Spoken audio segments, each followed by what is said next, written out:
Hello po sa inyong lahat. Magagandang truck po. Papakita ko sa inyo katulad po nito, 10-wheeler close van, freezer close van, and then ito naman po wing van. Mga Euro 5 po mapakita ko sa inyo.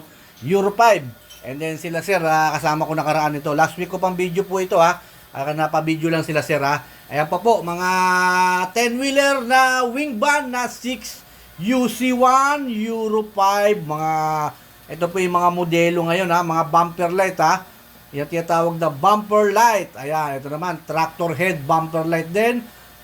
Euro 5 din Bubble top po yan Isuzu with chrome, naka-chrome po yung kanyang mukha Mga available po rito sa yarda po na ito Ayan po, 6WG1 ng makina.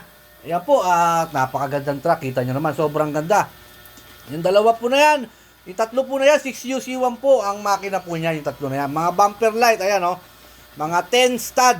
Ayan, ito po yung mga bagong labas. Ito po yung may tumawag sa akin taga Manila kanina. Ito po yung mga hinahanap ng truck. Baka ito po yung mapaibig niya.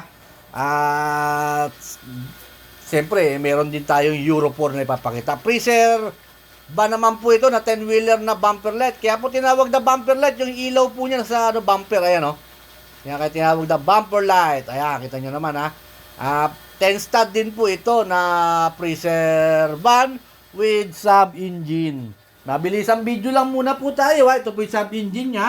Siyempre, matitignan ni Subic Truck TV, mga sariwa. Ayan Sariwa yung pang ilalim. Pero kung gusto naman nyo ipamulya yan, pwedeng ipamulya yan. At mag-add lang kayo sa price sa dealer Pag gusto nyo ipamulya, maganda po yung kanyang body ng freezer nito Ayan po, 10 stud.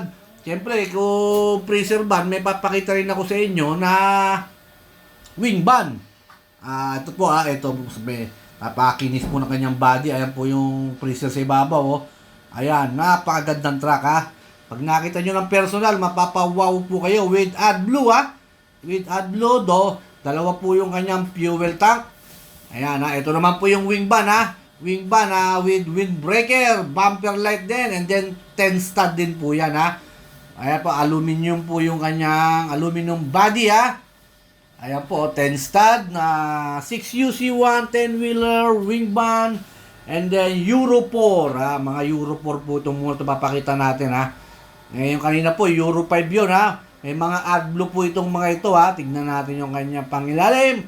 Ayun, kita nyo naman as is condition pa po yan Hindi pa nare-reco. Kita nyo may mga sapot pa lang gagamba Ayan po yung kanyang wing van body. And then maraming salamat po sa mga nanonood kay Subic Truck TV.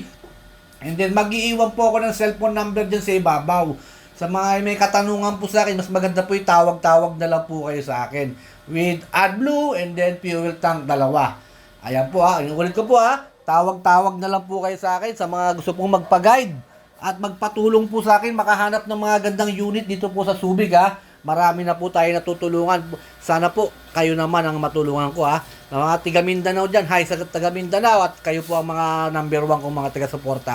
Maraming salamat po, at sa ibang mga bansa pong nanonood kay Subic Truck TV. Salamat po again.